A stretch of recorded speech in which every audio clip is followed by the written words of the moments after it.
Alwal citizen కాలనీలో Machiraju mind care క్లినిక్ను corporator Raj Jitendranath ప్రారంభించారు. అపోలో ఆసుపత్రి హెచ్ఓడి డాక్టర్ అశోక్, క్లినిక్ నిర్వాహకులు డాక్టర్ అనుదీప్ సుబ్బారావు ఈ కార్యక్రమంలో పాల్గొన్నారు. ఈ సందర్భంగా కార్పొరేటర్ రాజ్ జితేంద్రనాథ్ క్లినిక్ నిర్వాహకులకు శుభాకాంక్షలు తెలిపారు.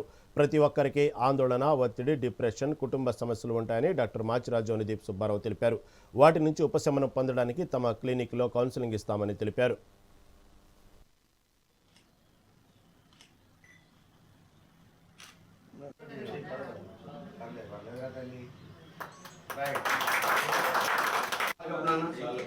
फोटो